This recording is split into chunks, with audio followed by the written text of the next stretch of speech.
Welcome back to the Alex Jones Show. I'm David Knight. One of the things I think is really important, and we were talking about this briefly with Alex, and he had mentioned it at the top of the hour about when things get really difficult, and we're about to see things get really difficult in Catalonia. Because what we're seeing there, and of course the John Birch Society was on top of this for a very long time. Remember all the stuff, support your local sheriff? They even did a comedy movie with a takeoff of that with James Garner.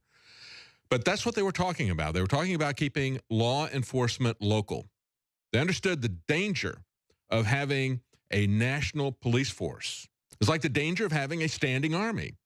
The founders never wanted a standing army. They wanted a citizen militia that was trained. That's what well-regulated means. It doesn't mean they got a lot of laws all over them. That means that they are very well trained so that they can actually defend the country like we saw in Switzerland, because they have a militia there that is very well armed, very well trained.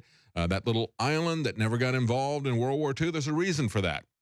It was not just the fact that they were surrounded by mountains. The Nazis could have gotten through the mountains. No, it was because that place was an armed fortress. And that's what the founders wanted in this country as well. They wanted a citizenry that could protect themselves. It had the skills as well as the arms to protect themselves. Understand that at Lexington and Concord, they were not just coming for flintlocks. They were coming for cannons. And when they have the come and take it flag here in Texas, when Santa Ana was coming for the weapons and there they said come and take it, it was a cannon that is on that flag. So they're talking about the arms necessary to defend themselves. And now what we're seeing here in Catalonia, as we see this escalation that is happening there, this back and forth between Spain and the Catalan people, they're telling them in the Spanish government, they're saying, you're not going to have an election. They're not going to allow an election like they allowed in the UK. In the UK, they gave Scotland a referendum. They said, do you want to stay in the UK or not? Gave them the choice. They chose to stay in. And then they had an election as to whether or not they were going to get out of the EU. And as Dr. Steve Pachinik pointed out today, Spain is an artificial construct just like the EU is. Every political construct is artificial. The real thing that holds people together are the things that they have in Catalonia, a common language, a common culture, an economic interest that is common, that sort of thing. But people need to be able to determine whether or not they want to govern themselves. That was a principle of the Declaration of Independence. So I was very disappointed to see the American government taking a somewhat of an empire approach to this instead of taking a 1776 approach to this. They don't understand that the same forces that put President Trump in power are going to continue to devolve power from the center.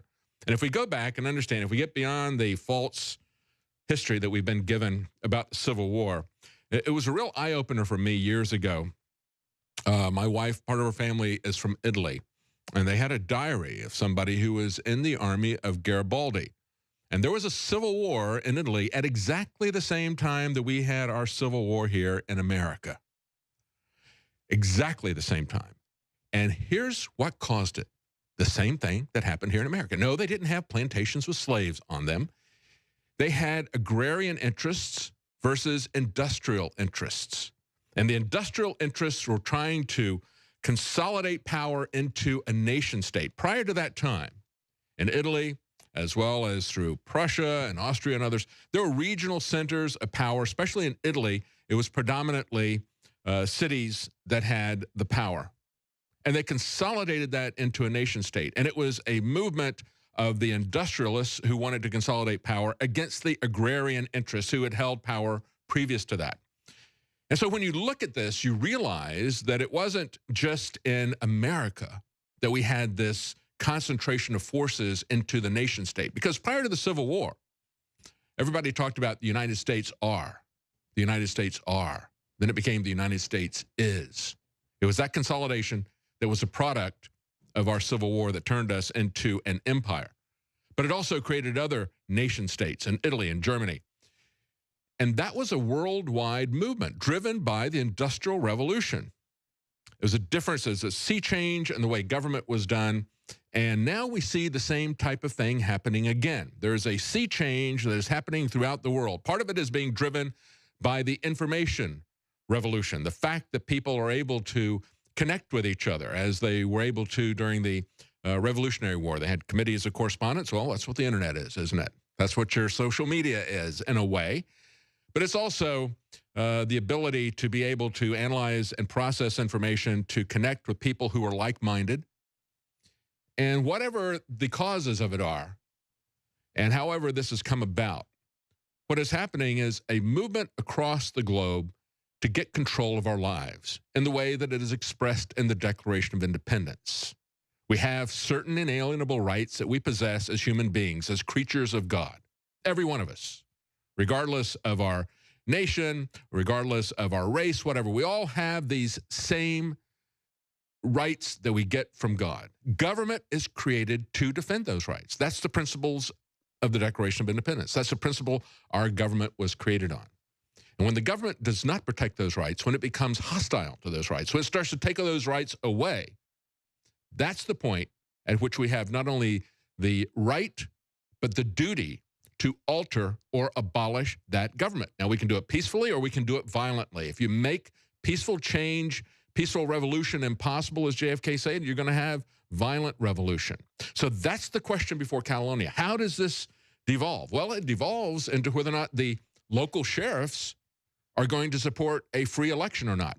They've already taken 700 of the mayors and they've summoned them to the Spanish court, lectured them, said, you better not do this. That's about 75% of the different towns that are going to be there. They came back, they said, no, we're still going to do it.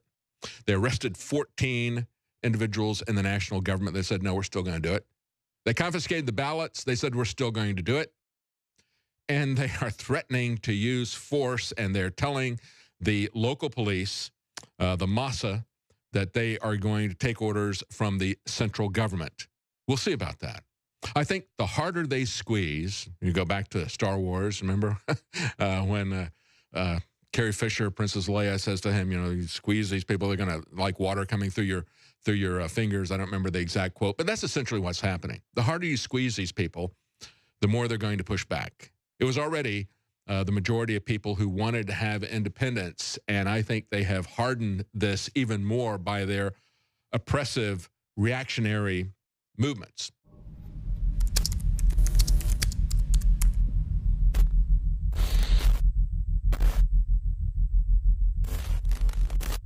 In ancient times, man roamed the earth in a constant state of hunting or being hunted. Introducing Caveman, where cutting-edge science meets ancient super nutrients. Secure your bottle right now at InfoWarsStore.com.